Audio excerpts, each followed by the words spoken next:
Bonjour tout le monde, aujourd'hui une vidéo qui me tient énormément à cœur. Je vais vous parler des 7 livres qui ont changé ma vie, qui ont changé aussi mon rapport au monde et qui ont changé ma vie surtout par rapport au fait que pour moi, la lecture est devenue primordiale et très importante. À l'âge de 8 ans, j'ai lu Mathilda de Roald Dahl. Ça a été une claque parce que c'est le tout premier livre que j'ai lu de ma vie.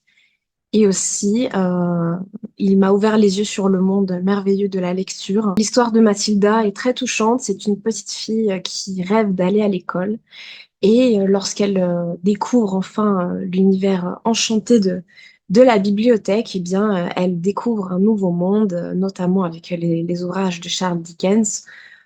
Et puis, elle se révèle être une très bonne élève lorsqu'elle arrive à l'école, une si bonne élève en fait qu'elle doit presque sauter une classe. Et en fait, elle se retrouve avec des sortes de pouvoirs magiques. En fait, elle fait un peu de télékinésie, elle déplace les objets dans l'espace à rien qu'au pouvoir de sa propre pensée, hein, et par le biais de sa propre pensée. Et elle se prend d'amitié pour sa jeune institutrice, mademoiselle Candy, qui croit en elle énormément. À l'inverse de ses parents, qui sont infâmes avec elle, qui sont complètement à côté de la plaque, qui sont toujours devant la télévision.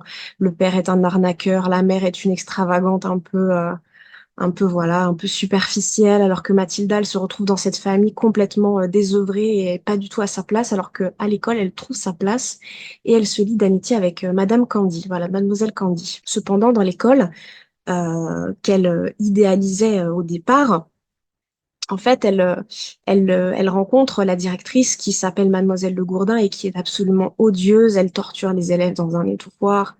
Elle est vraiment très difficile avec les enfants. Et Mathilda prend une claque dans la figure en se disant, ben, c'est ça l'école alors. Qu'est-ce que je fais ici? Voilà. Enfin, et elle essaie d'évoluer parmi ses camarades. Elle essaie de se faire une place dans cette école, etc., etc. Ce sont des aventures merveilleuses et touchantes que je conseille à tous les enfants parce que personnellement, moi, quand j'ai commencé la lecture par ce livre, hein, je me suis rendu compte du pouvoir de la lecture. Et Mathilda essaie de nous transmettre un petit peu ça en tant que personnage principal de ce roman. Je n'arrivais pas à lire quand j'étais petite. J'ai lu un peu plus tard que les autres. Alors ça paraît très bizarre, hein, dit comme ça, et très surprenant pour les personnes qui me connaissent. Mais c'est vrai, je n'aimais pas forcément les livres quand je suis arrivée à l'école. Il a fallu attendre mes 8 ans pour que je puisse vraiment lire un livre en entier. Et mon institutrice de l'époque, Madame Fay, qui ressemble énormément à Mademoiselle Candy dans le livre de Mathilda, m'a conseillé ce livre. Et en plus, j'avais vu quelques extraits télévisés du film donc de Mathilda, une adaptation cinématographique. Et je suis tombée amoureuse de ce roman et ça a changé ma vie puisque je suis devenue lectrice. Le deuxième livre qui a changé ma vie, c'est Tristan et Iseut, quand j'avais 12 ans, 12-13 ans à peu près. Magnifique histoire d'amour, puissante, bien écrite, rocambolesque, une épopée presque. Vraiment, c'est rien à dire. C'était parfait au moment où j'en avais besoin. Une histoire d'amour entre un chevalier et une dame promise au roi du roman, justement. Euh, que dire de ce livre? En fait, Tristan et Iseut sont unis par un filtre d'amour qu'ils boivent chacun de leur côté sur un bateau lorsque Iseut est remise au roi Marc. Et en fait, on se rend compte que de cet amour artificiel naît un amour physique très très puissant. Et lorsque le filtre d'amour commence à s'épuiser, l'amour persiste, en fait. L'amour est présent encore, malgré le fait que le filtre soit épuisé. Moi, si je dois vous conseiller ce livre, c'est vraiment pour les dialogues. L'histoire d'amour est sublime. Les déclarations d'amour que Tristan fait à Iseult aussi, au bord de sa fenêtre, par exemple.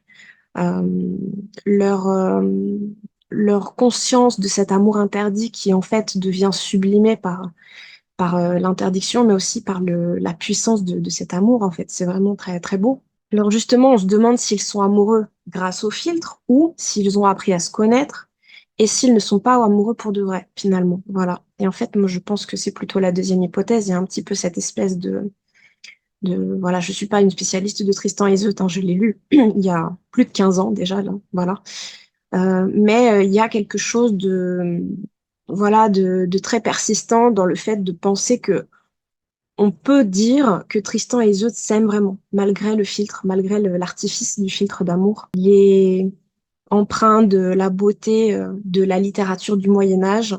Et lorsque j'ai passé le CAPES littérature en 2016, je suis tombée sur ce magnifique texte. J'ai été admissible grâce à ma connaissance de Tristan et Iseult en ancien français. C'était très marrant. Et en fait, voilà, c'était un petit clin d'œil que le destin m'a fait ressurgir à la surface à ce moment-là. Voilà. Lorsque j'avais 16 ans, j'ai lu Les Liaisons dangereuses de Choderlos de la Close. Oh là là, que dire aussi de ce livre qui a aussi changé ma vie. Je me suis rendu compte du pouvoir de la parole, en fait, grâce à ce livre, du pouvoir et de la beauté de la langue.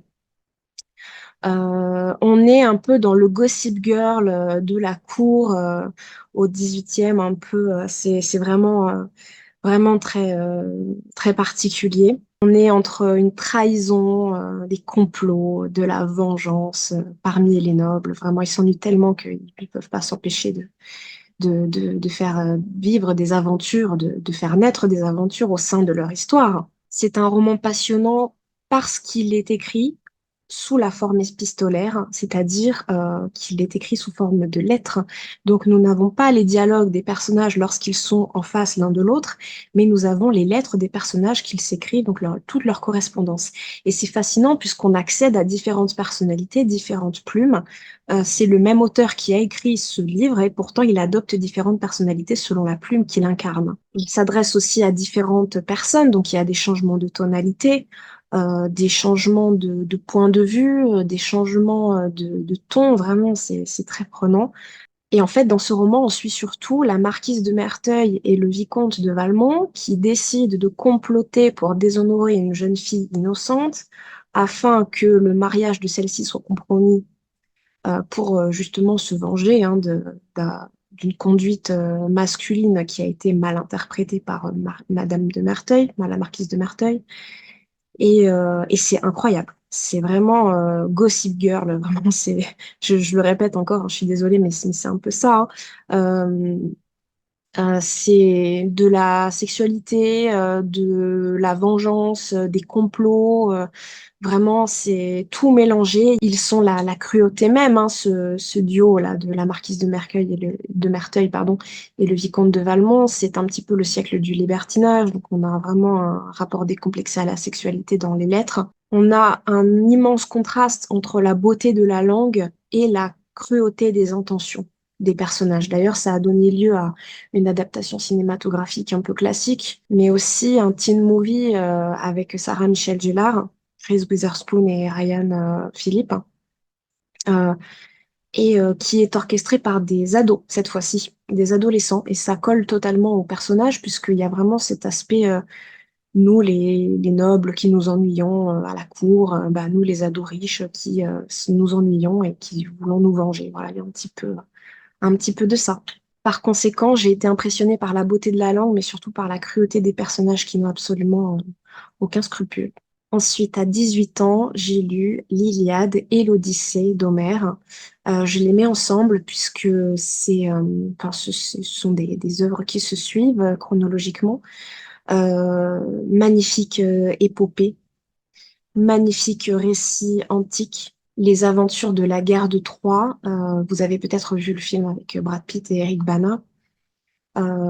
Magnifique récit de guerre, en fait, voilà.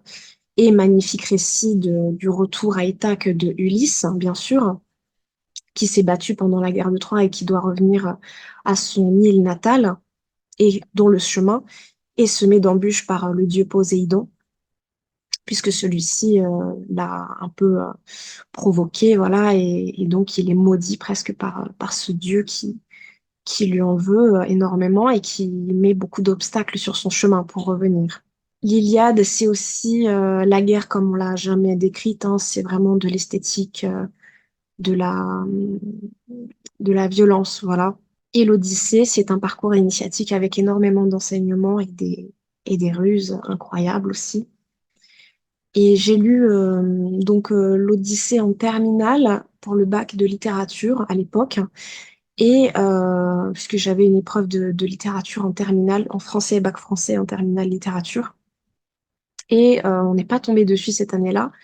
Mais voilà, et je suis tombée donc sur l'Iliade, pardon, en classe préparatoire. Voilà, c'était la suite logique de mon aventure livresque sur ces récits antiques. Voilà, deux claques, deux coups de cœur classiques, hein, c'est vraiment sublime.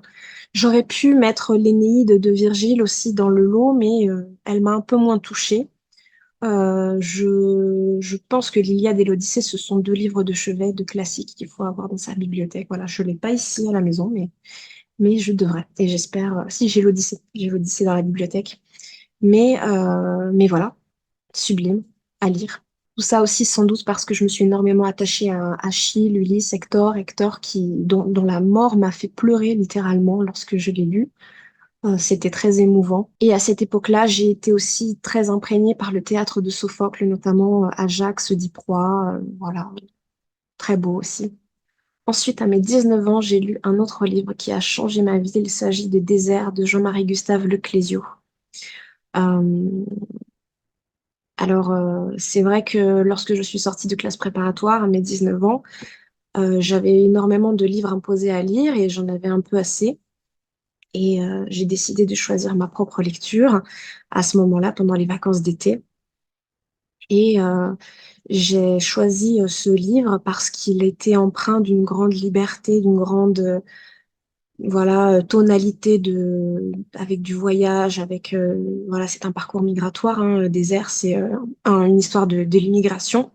En sixième, j'avais lu déjà des extraits de Lulabi, qui est un hommage à la propre fille de Jean-Marie Gustave Leclésio. Et puis j'ai choisi Désert puisque ça parlait d'une histoire qui m'intéressait énormément. Et je me suis lancée dans cette merveilleuse aventure qui est le roman Désert, l'histoire de Lala qui vit en Afrique et qui inconsciemment cherche à retracer un peu le parcours de ses ancêtres, les hommes bleus, donc des hommes nomades, et qui tente donc de suivre un peu leur chemin par un parcours qu'elle va elle-même faire. Elle va migrer en France, à Marseille et puis vers Nice aussi, je crois, à un moment. Et en fait, elle va se retrouver dans un parcours semé d'obstacles, un peu comme Ulysse, en fait, hein. C'est un peu le même chemin. Elle a une magnifique histoire d'amour en Afrique avec le jeune Artani, qui ne parle pas, qui est muet, mais ils sont heureux ensemble, ils passent des moments qui leur font du bien et qui leur font plaisir, et l'amour suffit en fait. Ils n'ont pas besoin de parler pour se comprendre et pour vivre leur histoire. Cependant, l'arrivée de Lala en France est un véritable choc, une véritable désillusion. Le Clésio essaie de montrer un peu la dureté de cette épreuve qu'est le parcours migratoire des personnes. Lala, contre toute attente, devient aussi en Europe top modèle. Les photographes sont saisis par la puissance de son regard. Elle est très photogénique, elle est très intense sur les photos. C'est l'histoire d'une quête identitaire, mais aussi l'histoire d'une migrante comme il y en a tant aujourd'hui. Une histoire intense et puissante qui m'a donné envie d'écrire mon premier mémoire de philosophie sur ce thème, et j'ai choisi le thème voilà, de l'esthétique du voyage dans le roman Désert de Jean-Marie Gustave Leclésio. Et c'est un très beau souvenir et je ferai peut-être une vidéo à ce sujet parce que ça m'a vraiment transcendée à ce moment-là. Voilà. Et enfin, à 21 ans, j'ai lu Les Villes Invisibles de Italo Calvino. Magnifique roman aussi qui a, je peux le dire, changé ma vie puisque j'ai décidé cette fois-ci d'en faire mon deuxième mémoire à l'université en master 2 de philosophie. Et j'ai choisi le thème du voyage aussi dans cette thématique-là. Voilà. C'est un livre magnifique du point de vue de l'histoire, mais du point de vue du style aussi. C'est l'histoire de l'empire donc de Kublai Khan à l'époque de Marco Polo, qui est sur le point d'imploser parce qu'il est beaucoup trop grand. On n'arrive plus à le maîtriser. Kublai Khan ne maîtrise plus son empire, il est beaucoup trop vaste. Par conséquent, Kublai Khan est dans la tourmente. Et Marco Polo, pour l'apaiser, va tenter de lui raconter des histoires. Il va lui décrire des villes. Alors, les villes sont imaginaires, mais Kublai Khan ne s'en rend pas compte tout de suite, hein.